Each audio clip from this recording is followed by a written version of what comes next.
आज रुपया इतना औंधे मुंह गिरा पड़ा, खड़ा नहीं हो पा रहा।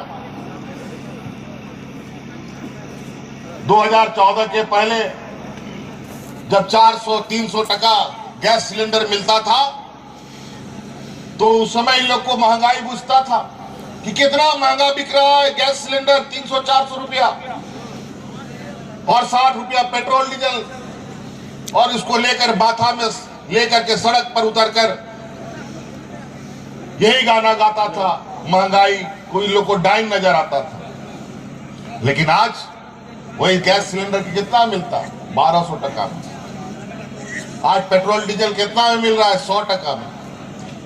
आज जो 2014 से पहले 5 टका का प्लेटफॉर्म टिकट मिलता था, धनबाद में तो बहुत पहले से ट्रेन आना जाना कर रहा है।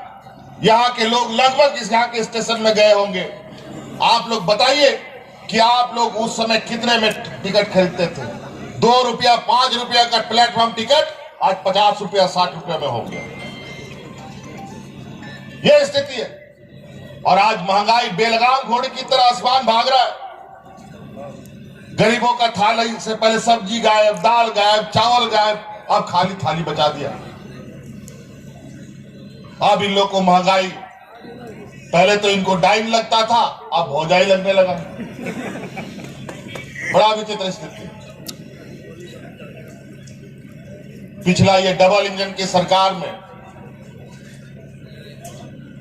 हमारे विपक्षियों ने इस राज्य के गरीबों को 11 लाख गरीब व्यक्ति का बीपीएल से नाम हटा दिया, राशन कार्ड हटा दिया था। हम लोग का सरकार बना तो ये लोग 11 लाख हटाया, हम लोग 20 लाख हरा राशन कार्ड बना करके गरीबों के बीच में बांटने का काम किया।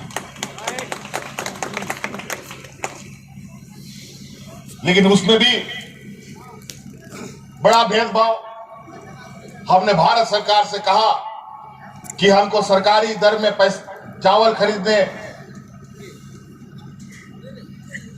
दो, एफसीआई से हमको चावल आवंटित कराओ, हम एफसीआई से चावल खरीदेंगे और गरीबों को देंगे। वो तो अपना अलॉटमेंट बढ़ाया नहीं, लेकिन हम अपने राजमत से गरीबों को देना चाहते। लेकिन अफसोस आज उस एफसीआई से भी चावल नहीं मिला। अंतों तो अब बाजार दर से अब चावल खरीद करके गरीबों में बांटने का काम किया जा रहा है। बड़ा विचित्र स्थिति। आज ये राज्य देश का सबसे पिछड़ा राज्य है। क्यों? इससे इतने लोगों की आस जग गई है इस सरकार के प्रति। कभी कभी तो इतना उमड़ के लोग आते हैं अपनी समस्या सुनाने, तो हमने उनको कहा है आप लोग धैर्य रखिए,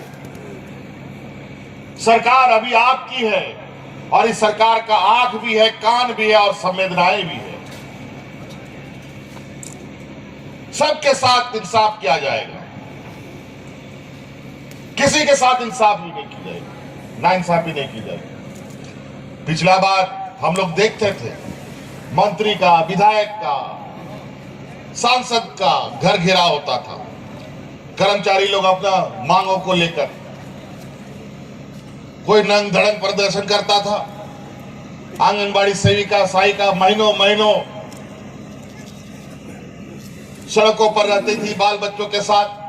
पारा शिक्षक जो 12 महीना में, साल के 12 महीना में 11 महीना सड़क पर रहता था, स्कूल कैसे चलता? आज वही पारा शिक्षक साल के 11 महीने अब स्कूल में रहता है और 1 महीना अपने घर पे रहता है।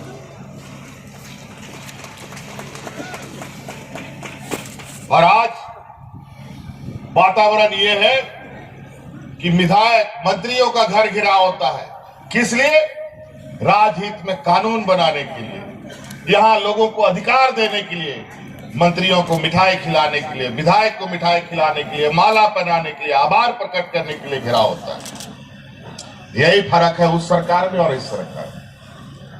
ये लोग कानून बनाते थे तो लोग एक दूसरे का खून का प्यासा हो जाता था, लेकिन हम लोग कानून बनाते हैं तो लोग सड़कों पर ढोल नगाड़ा लेकर के गुलाल अबीर से खेलता है।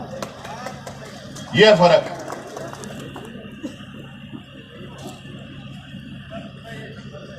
कई ऐसी चीजें हैं।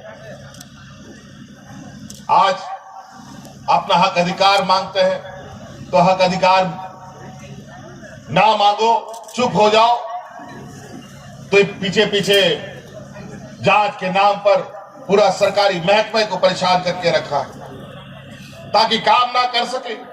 सारा पाप का टिकरा इन्हीं लोगों के, हम ही लोगों के, इनका जो पाप था हम लोग के मत्थे मरने का तैयारी।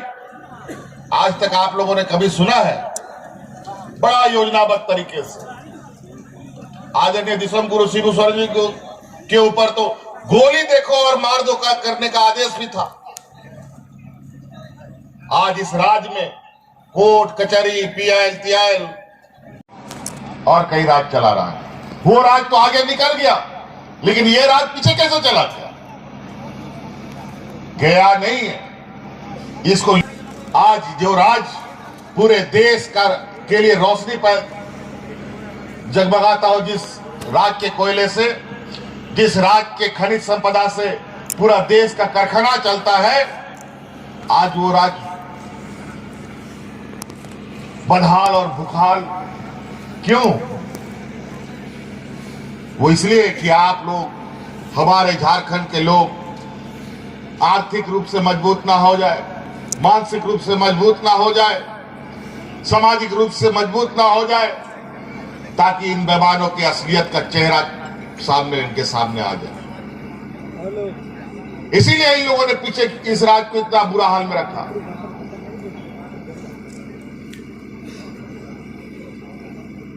और वो राज इसीलिए आगे चला गया कि गुजरात को गुजराती लोग चलाता है,